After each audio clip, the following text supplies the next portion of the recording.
नमस्कार, मैं हूं आपके साथ मोनिका गुप्ता और आप देख रहे हैं अपना उत्तर प्रदेश। इस बुलेटिन में आपको दिखाएंगे उत्तर प्रदेश की तमाम अहम और बड़ी खबरें। शुरुआत करेंगे इस वक्त की बड़ी खबर के साथ। लखनऊ से बड़ी खबर आ रही है। आपको बता दें कि कई नेताओं ने थामा है बीजेपी का दामन। बीजेपी प्रदेश कार्यालय में हो रही है ज्वाइनिंग। अलग अलग दलों से आए पदाधिकारियों की हो रही है ज्वाइनिंग। कांग्रेस की पोस्टर गर्ल वंदना बीजेपी में हुई है शामिल।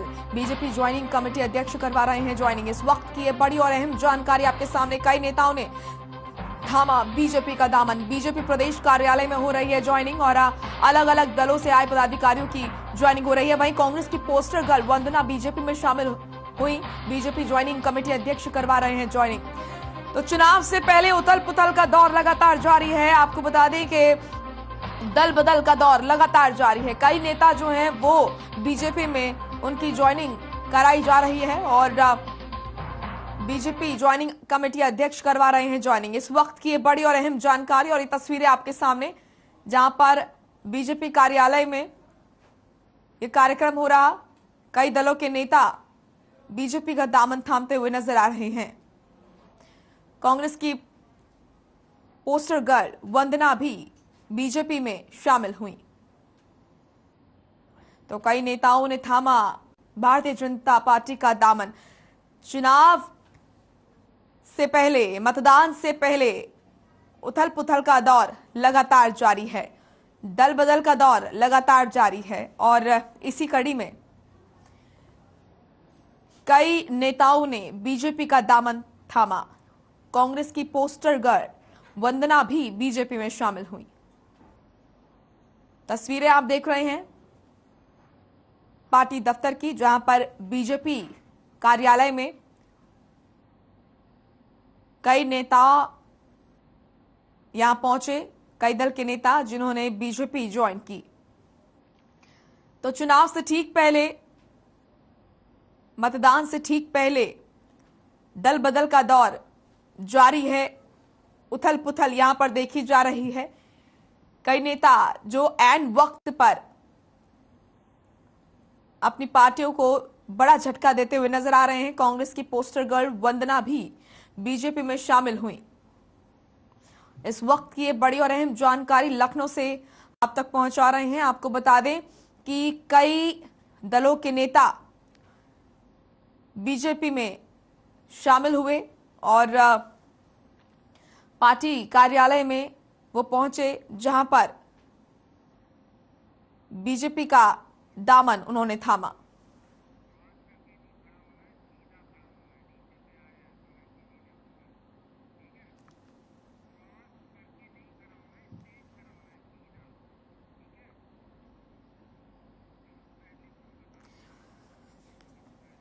तो ये बड़ी खबर इस वक्त की आपके सामने। आपको बता दें लखनऊ से ये बड़ी खबर है, जहां पर बीजेपी के कार्यालय में कई नेता पहुंचे और उन्होंने बीजेपी का दामन थामा। बताया जा रहा है कि कांग्रेस की पोस्टर गर्ल वंदना ने भी बीजेपी ज्वाइन कर ली है और ये तस्वीरें आपको दिखा रहे हैं पार्टी दफ्तर की, जहां पर कई दलों के नेता पहुंचे। मतदान से ठीक पहले यहां पर यह उथल पुथल देखने को मिल रही है। आपको बता दें इससे पहले भी कई नेता ऐसे रहे जिन्होंने बीजेपी छोड़ सपा का दामन थामा और कांग्रेस ज्वाइन की। तो कई ऐसे नेता रहे जिन्होंने कांग्रेस छोड़, सपा छोड़ बीजेपी का दामन थामा। फिलहाल ये तस्वीरें आप तक पहुंचा रहे हैं लखनऊ से, जहां पर पार्टी दफ्तर में कई दलों के नेता पहुंचे और उन्होंने बीजेपी ज्वाइन की। कांग्रेस की पोस्टर गर्ल वंदना ने भी बीजेपी ज्वाइन की। तो ये बड़ी और अहम जानकारी आप तक पहुंचा रहे हैं। मतदान से ठीक पहले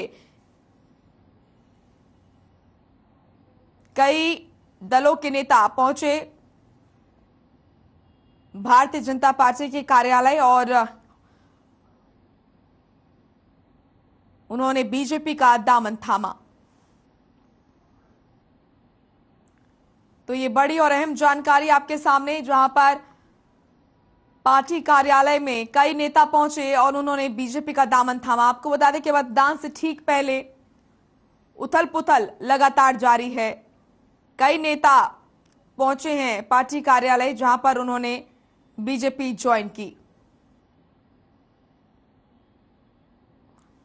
कांग्रेस की पोस्टर गर्ल वंदना ने भी बीजेपी ज्वाइन कर ली है।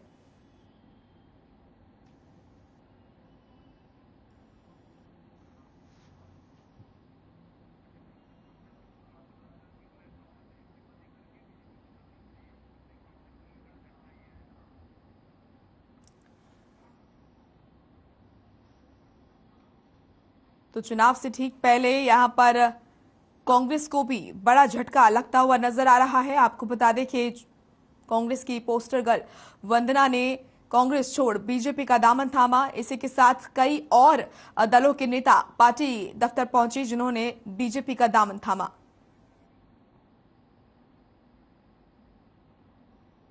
जहां अन्य दलों को मतदान से पहले झटका लगा तो वहीं बीजेपी का कुनबा बढ़ता हुआ नजर आ रहा है और कई दलों के नेता बीजेपी दफ्तर पहुंचे जिन्होंने बीजेपी ज्वाइन की।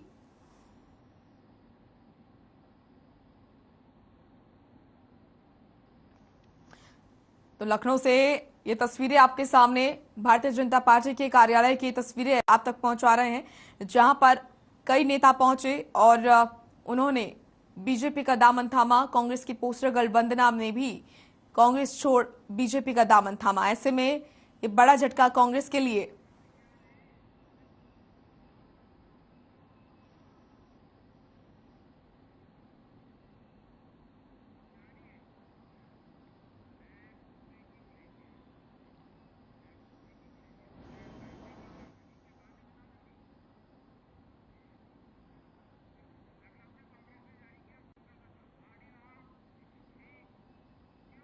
चलिए एक और बड़ी खबर का रुख करेंगे लखनऊ से है जहां पर कांग्रेस ने जारी किया है घोषणा पत्र। आपको बता दें कि कांग्रेस ने नाम दिया है जन घोषणा पत्र। इसका प्रियंका गांधी ने जारी किया है यह घोषणा पत्र। जन घोषणा पत्र में जनता की आवाज 10 दिन में माफ होगा किसानों का कर्ज, बिजली बिल को हाफ किया जाएगा। कई वायदे इस घोषणा पत्र में नजर आ रहे हैं। लोक लुभावन वायदों की झड़ी इस घोषणा पत्र में।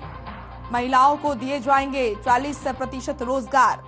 प्रियंका गांधी ने जारी किया घोषणा पत्र। जन घोषणा पत्र में जनता की आवाज, इसको नाम दिया गया है 10 दिन में माफ होगा किसानों का कर्ज। और साथ ही आपको बता दें कि महिलाओं के लिए भी बड़ी घोषणा की गई है। बिजली बिल को हाफ किया जाएगा, ये भी वायदा किया गया। कोरोना पीड़ित परिवारों को 25,000 दिए जाएंगे। 20 लाख बेरोजगारों को सरकारी नौकरी मिलेगी। महिलाओं को दिए जाएंगे 40% रोजगार। तो ये कई लोक लुभावन वायदे इस घोषणा पत्र में नजर आ रहे हैं। मोटे तौर पर जो वायदे किए गए हैं जिनसे जनता को अट्रैक्ट करने की कोशिश की जा रही है वो पॉइंट्स आपको दिखा रहे हैं। कांग्रेस ने जो घोषणा पत्र जारी किया है उसमें बिजली बिल को हाफ करने का वायदा किया गया। कोरोना पीड़ित परिवार को 25,000 रुपए देने का वायदा। 20 लाख बेरोजगारों को सरकारी नौकरी का वायदा। महिलाओं को दिए जाएंगे 40% रोजगार। और इसी के साथ कई और वादे इस घोषणा पत्र में किए गए। तो इस वक्त की बड़ी और अहम जानकारी आपको बता दें कि तमाम पार्टियों ने अपने अपने घोषणा पत्र जारी किए। वहीं प्रियंका गांधी ने भी कांग्रेस का घोषणा पत्र जारी किया और यहां पर कई लोक लुभावन वायदों की झड़ी इस घोषणा पत्र में नजर आई। आपको बता दें कि बिजली बिल को हाफ करने का वादा किया गया। कोरोना पीड़ित परिवार को 25,000 रुपए देने का वादा। 20 लाख बेरोजगारों को सरकारी नौकरी का वादा। उत्तर प्रदेश विधानसभा चुनाव के पहले चरण का मतदान 10 फरवरी को है। तो वहीं यूपी चुनावों के लिए कांग्रेस ने अपना घोषणा पत्र उन्नति विधान जारी किया है। इस मैनिफेस्टो को कांग्रेस के वरिष्ठ नेता सलमान खुर्शीद और पीएल पूनिया ने जनता के बीच जाकर तैयार किया है। कांग्रेस पार्टी के नेताओं ने जनता के मुद्दों को समझा और उन्हें घोषणा पत्र में शामिल किया है। साथ ही इस घोषणा पत्र को उन्नति विधान का नाम दिया गया है और इससे पहले कांग्रेस पार्टी ने युवाओं के लिए युवा विधान और महिलाओं के लिए शक्ति विधान घोषणा पत्र जारी किया।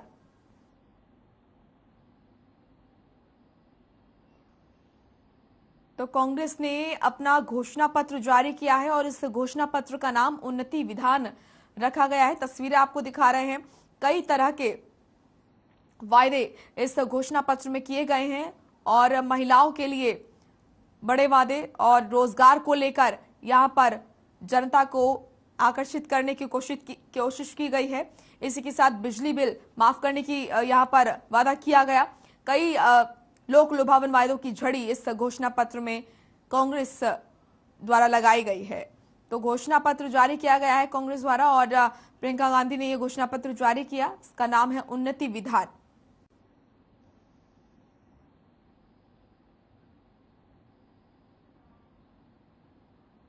चुनाव से ठीक पहले घोषणा पत्र कांग्रेस ने अपना जारी किया है।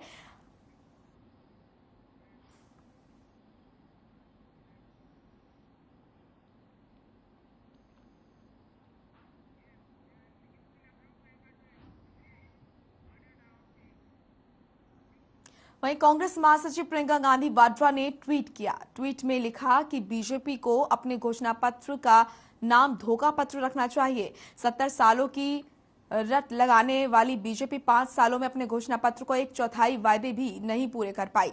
न 5 सालों के काम का हिसाब, न ही भविष्य निर्माण का कोई विजन। इसलिए कांग्रेस की प्रतिज्ञाओं को कॉपी पेस्ट करके अपना काम चला रही है। तो प्रियंका गांधी ने बीजेपी पर तंज कसते हुए कहा कि बीजेपी को अपने घोषणा पत्र का नाम धोखा पत्र रखना चाहिए। कहा कि जो वादे किए गए थे उनमें से कुछ भी पूरा होता हुआ नजर नहीं आया है और ऐसे में जो विजन कांग्रेस का है उसको copy paste Bharatiya Janata party ने किया है। ये ट्वीट आप देख रहे हैं। प्रियंका गांधी ने ट्वीट कर साधा बीजेपी पर निशाना। कहा कि बीजेपी को अपने घोषणा पत्र का नाम धोखा पत्र रखना चाहिए।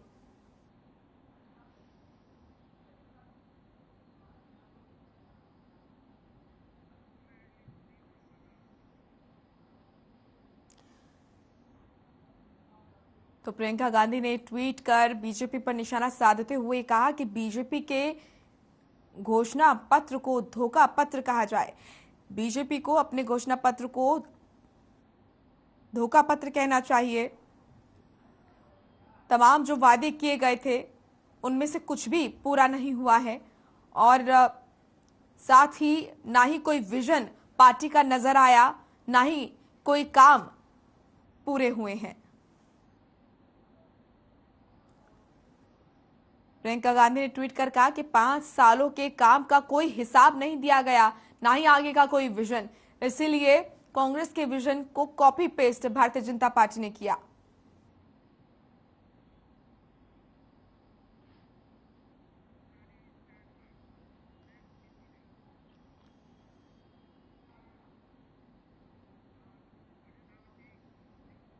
वहीं यूपी विधानसभा चुनाव के पहले चरण की वोटिंग के लिए प्रचार शोर थम गया है।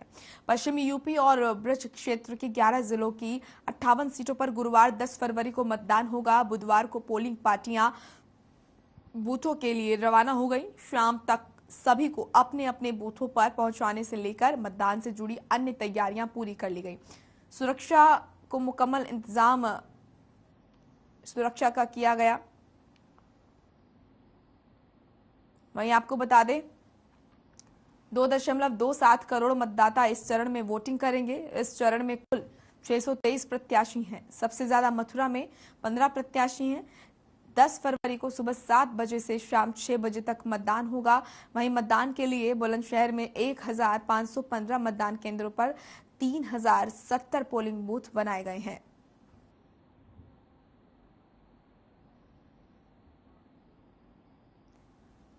तो यूपी में पहले चरण के मतदान को लेकर तैयारियां पूरी नजर आ रही हैं। आपको बता दें कि सुरक्षा के भी पुख्ता इंतजामात किए गए हैं, किसी प्रकार की कोई घटना ना हो और साथ ही साथ चुनाव को लेकर भी, मतदान को लेकर भी चुनाव आयोग की तैयारियां पूरी हैं। 1515 मतदान केंद्र इस बार बनाए गए हैं और साथ ही साथ तमाम तैयारियां नजर आ रही हैं। आपको बता दें कि 10 फरवरी को पहले चरण का मतदान उत्तर प्रदेश में होना है। इसको लेकर शासन प्रशासन पूरे तरीके से तैयार नजर आ रहा है। चुनाव आयोग ने अपनी तैयारी पूरी की। वहीं प्रशासनिक तैयारी की अगर बात की जाए तो सुरक्षा यहां पर कड़ी की गई है ताकि चुनाव के दौरान, मतदान के दौरान किसी भी तरह की कोई भी अप्रिय घटना ना होने पाए।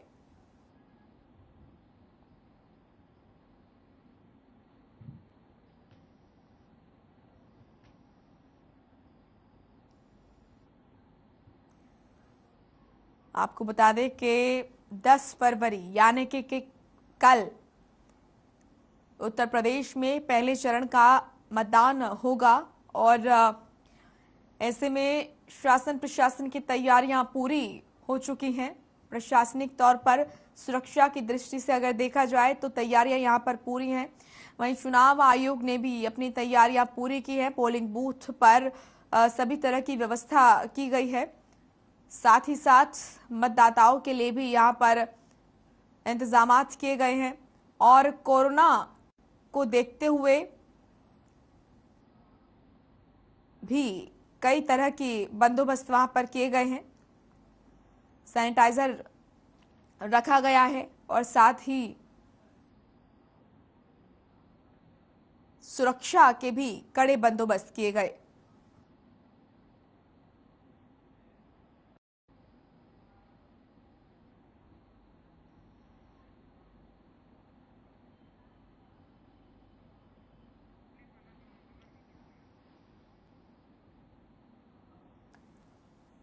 तो कल यानी कि 10 फरवरी को पहले चरण का मतदान होगा।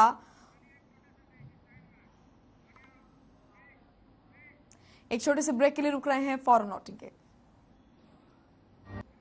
ब्रेक के बाद स्वागत है आपका। अब रुक करेंगे लखनऊ का, जहां पर टिकट बंटवारे को लेकर वंदना सिंह नाराज हैं।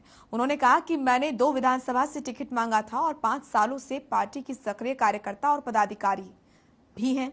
वर्तमान में प्रदेश उपाध्यक्ष महिला Congress, x elected state wise president. Party में कर्मठ और ईमानदार कार्यकर्ताओं की अनदेखी से आहत होकर मैं कांग्रेस पार्टी से अपना इस्तीफा दे रही हूं। कल के आए लोगों को यहां पर मान सम्मान दिया जा रहा है और अपनी ही पार्टी के लोगों को उनकी मेहनत को अनदेखा किया जा रहा है।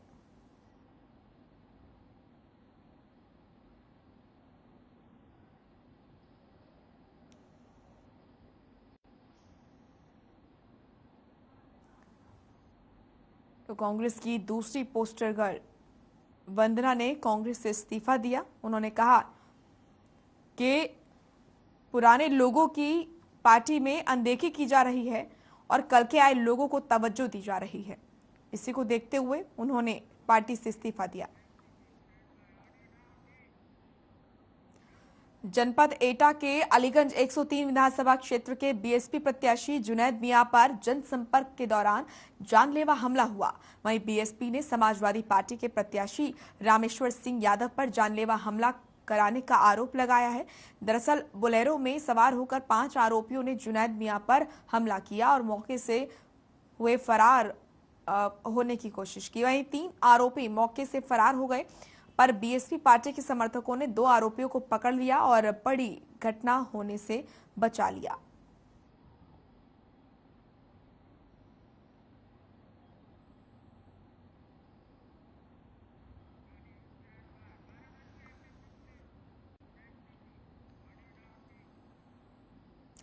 एक तरफ प्रशासन चुनाव की तैयारियों में जुटा हुआ है तो वहीं दूसरी ओर अवैध हथियारों से जुड़े मामले लगातार बढ़ते जा रहे हैं।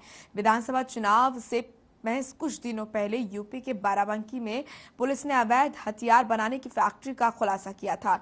तो वहीं आज हुई बड़ी कार्रवाई में बाराबंकी की टिकैत नगर कोतवाली पुलिस ने 1 दर्जन तमंचे, कारतूस और काफी तादाद में तमंचे बनाने का सामान बरामद किया है। साथ ही पुलिस ने जिला बदर अपराधी सहित 2 आरोपियों को गिरफ्तार किया।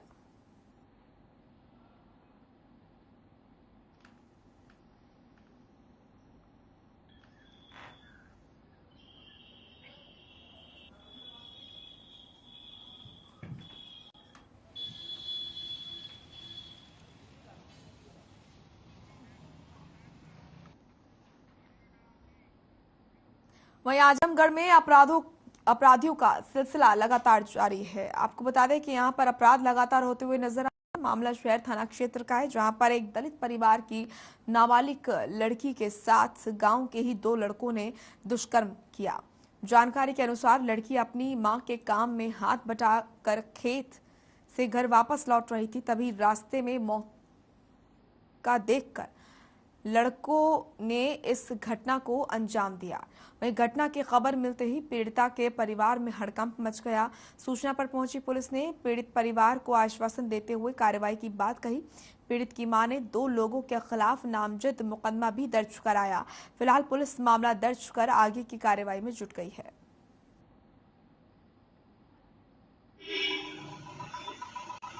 थाना क्षेत्र अतरौलिया अंतर्गत आज शाम एक 12 वर्षीय बच्ची के साथ दुष्कर्म की सूचना 112 नंबर पर पुलिस को प्राप्त हुई। इस सूचना पर तत्काल थाना प्रभारी, क्षेत्राधिकारी और एसपी आरए को मौके पर भेजा गया। मेरे द्वारा भी मौका मुआयना किया गया। बच्ची के परिजनों से वार्ता की गई और पुलिस के द्वारा कार्रवाई किए जाने का उनको आश्वासन दिया गया। इस सूचना पर पुलिस के द्वारा धारा 376A-B, 323, 504, 506 आईपीसी, 5/6 पॉक्सो एक्ट और 325 SC/ST एक्ट के अंतर्गत एफआईआर पंजीकृत की गई है। इस घटना में मुख्य अभियुक्त हेमंत यादव, जो बगल के गांव का रहने वाला है, इसकी उम्र लगभग 18 साल है। पुलिस के द्वारा इसको हिरासत में ले लिया गया है। इसके साथ साथ एक और अभियुक्त जिसके ऊपर डराने धमकाने का आरोप है, अयोध्या यादव, वो भी इसी बगल के गांव का रहने वाला है और इसकी उम्र भी 18 साल है। इसको भी पुलिस के द्वारा हिरासत में लिया। चलिए, अपना उत्तर प्रदेश में फिलहाल इतना ही। आप देखते रहिए हर खबर। नमस्कार।